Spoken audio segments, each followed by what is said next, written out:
Have you ever heard of an empire that rose from the dust of Alexander the Great's conquests, challenged Rome at its peak, and was founded by a nomadic chieftain whose origins are shrouded in mystery? Today, we're journeying back in time to the windswept steppes of Central Asia to uncover the story of Arsaces I, the founder of the mighty Parthian Empire. Who was this man? Was he a king, a rebel, or simply a leader who seized his moment in history? The story begins not with a grand royal court, but with a nomadic tribe known as the Parni. These were tough, horse-riding people, part of the larger Debevoise confederation, living on the eastern fringes of the Caspian Sea. Around the mid-3rd century BCE, the vast empire forged by Alexander the Great was fracturing. His generals, known as the Debevoise, had carved it up into rival kingdoms. The largest of these was the Seleucid Empire, stretching from modern-day Turkey to India. But ruling such a vast and diverse territory was a constant struggle. Local governors, called satraps, often had their own ambitions. And it's here, in the satrapy of Parthia, a region in what is now northeastern Iran, that our story truly ignites.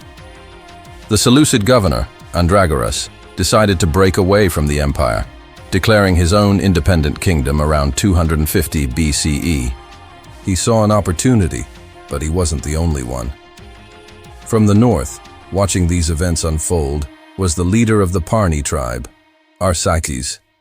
Ancient sources give us conflicting accounts of his background. Some say he was a Scythian of humble origins. Others claim he was a descendant of the ancient Persian kings. What we know for sure is that he was a brilliant and charismatic leader. He saw the chaos in Parthia not as a threat, but as the chance of a lifetime. Around 247 BCE, Arsaces led his Parni warriors south. They weren't a massive, disciplined army like the Seleucids. They were a fast-moving, highly skilled force of horse archers. Imagine the scene. A cloud of dust on the horizon, the thundering of hooves, and a storm of arrows raining down before you even see the enemy clearly. This was the Parni way of war, and Andragoras was completely unprepared for it. The newly independent governor was overthrown and killed, and Arsaces seized control of the region of Parthia. This moment, this audacious invasion, marks the birth of the Arsacid Dynasty and the beginning of the Parthian Empire. 247 BCE became year one of the Parthian calendar, but conquering a territory is one thing, holding it is another. The mighty Seleucid Empire wasn't just going to let a piece of its former territory go. The Seleucid king, Seleucus II, soon marched east with a massive army to reclaim his lost province.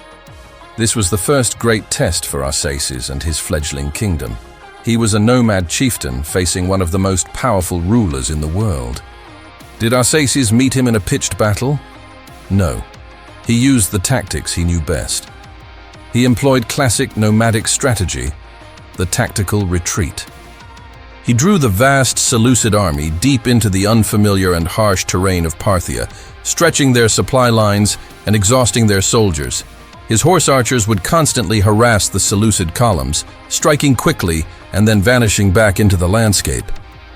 This hit-and-run warfare, later famously known as the Parthian shot, where a horseman fakes a retreat, then turns in his saddle to fire at his pursuers, was devastatingly effective. Ultimately, Seleucus II was forced to abandon his campaign, not because he lost a single great battle, but because he was worn down and faced pressing issues in the western part of his empire. Arsaces had survived. He had faced the superpower of his day and held his ground. This victory was a monumental achievement. It cemented his authority, not just over his Parni tribesmen, but also over the local Iranian population who began to see him as a liberator from Greek rule.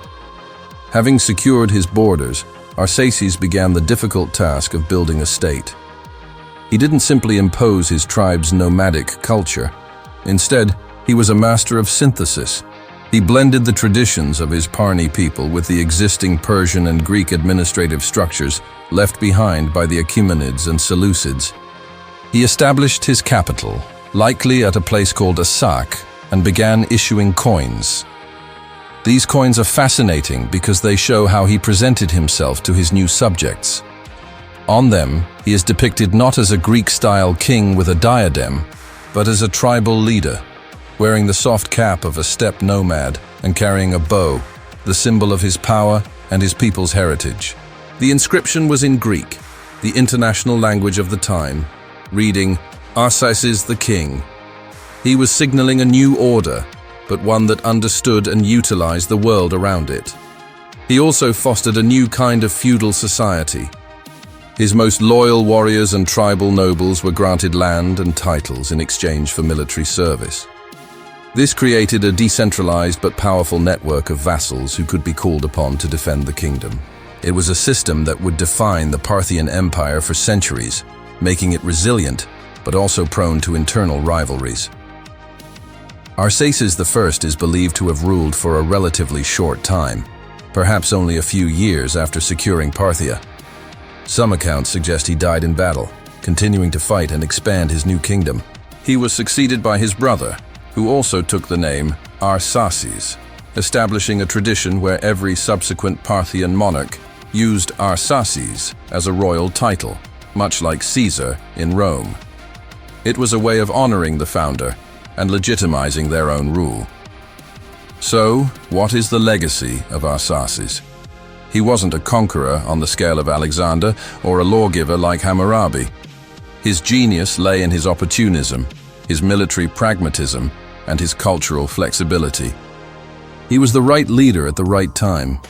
He took a nomadic tribe and, through a combination of daring conquest and savvy state-building, laid the foundation for an empire that would last for nearly 500 years. The Parthian Empire he founded would become Rome's greatest eastern rival, a civilization that controlled the vital Silk Road trade routes and acted as a bridge between East and West.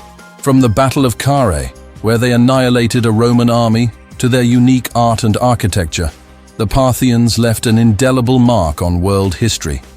And it all started with one man, a leader from the steppes who dared to challenge an empire and carve out a kingdom of his own. The mysterious chieftain, Arsaces I, was more than just a rebel. He was the architect of a dynasty and the father of an empire. Thank you so much for joining me on this journey back in time. If you enjoyed learning about the origins of the Parthian Empire, please hit that like button and consider subscribing for more deep dives into the fascinating stories of history. Let me know in the comments which historical figure you'd like to see covered next. See you in the next video.